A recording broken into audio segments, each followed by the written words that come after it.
Finally, after 3 years, balik TV na si Gerald Anderson, and this time it is Sins of the Father by ABS-CBN Studios and JRB Creative Production, at eto nga na-invite tayo para manood. Isa sa mga na-observe ko, napakadaming charming talaga na cast. Even the child actors, pinili ng mabuti, and there are so many good faces and charming actors like L.A. Santos na aabangan, mga new faces na dinidevelop talaga ng ABS-CBN. At nandito rin si Gerald Napoles, who was very charming during the con. So, maraming aabangan ng mga bagong muka, but there are also the legendary actors like Joco Diaz, Tirso Cruz, and of course, Franceth. So, si Francine Diaz and Seth.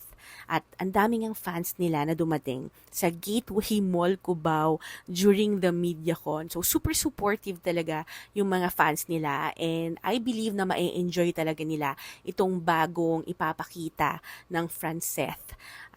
Apart from being romantic on screen, talagang pinaghandaan nila itong mabuti. Shaina Magdayaw is also there, at isa sa mga veterans talaga na actor who looks very young ba, by the way ha, napakagaling niya.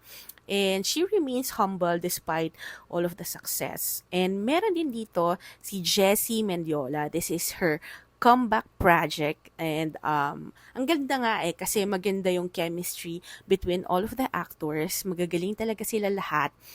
At lalo ako na-curious tuloy kung bakit talagang patuloy na binibigyan ng project si Gerald Anderson ng ABS-CBN.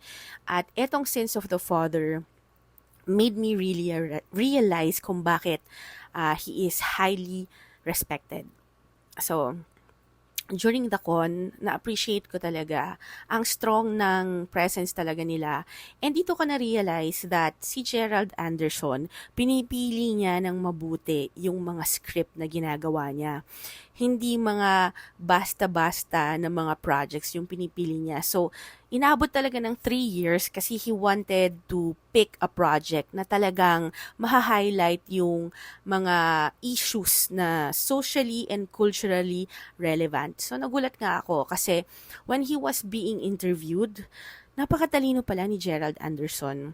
So, na-realize ko na why a lot of women, top caliber actresses in the country fell for him. Kasi naman, pag kinakausap mo talaga siya, malalim ang pag-iisip niya at talagang pinag-iisipan niya bawat proyekto niya. And he was very humble and very fluent also. He recognized the contributions of actors na magagaling talaga like John Arcilla and Tirso Cruz III. Sa totoo lang, hindi madali to work with these very good actors.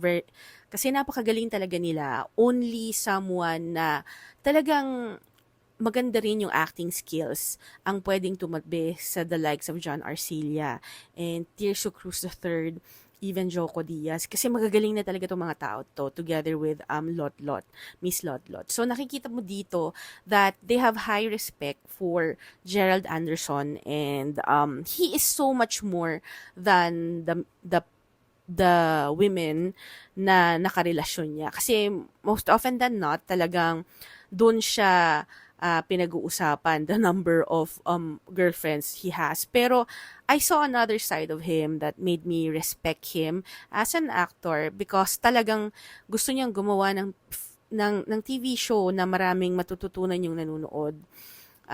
It's a guidance also, and yung pagkakadevelop ng script is about someone na gustong maging mas mabuting tatay kasi hindi siya nagkaroon ng magandang father figure. But the show is also so much more than that. Marami siyang itatakal. Actually, in-improve nila the color grading, the sound score. Nung pinanood ko siya, I got hooked immediately. And also, meron si Legend Tirso Cruz III who talaga nilapitan ko talaga at sinabi ko, "Sir, you are such a legend and I'm happy to meet you." And ang daming mga aabangan dito. It is a power cast. It was well selected. Pinaghandaan talaga. Very classy the way they presented it. And alam mo yon, lalaban talaga siya sa international. It is something na we can also be proud of. At na-enjoy ko talaga to be able to attend And I'm so grateful to be included in this one. And also, mas lalo siyang naging masaya kasi nag-attend din dito yung some of the best content creators on TikTok and social media, on Facebook. So, ang daming dumating na mga media na hindi lamang sa TV but also on social media who will also give their wonderful takes. So, abangan on June 23, palabas na ito, Sins of the Father. And I hope that you enjoyed this review kahit na napahaba ako kasi natuwa talaga ako with the way they did this production. So, JRB Creative Productions and ABS-CBN Studios, thank you, you have outdone yourself.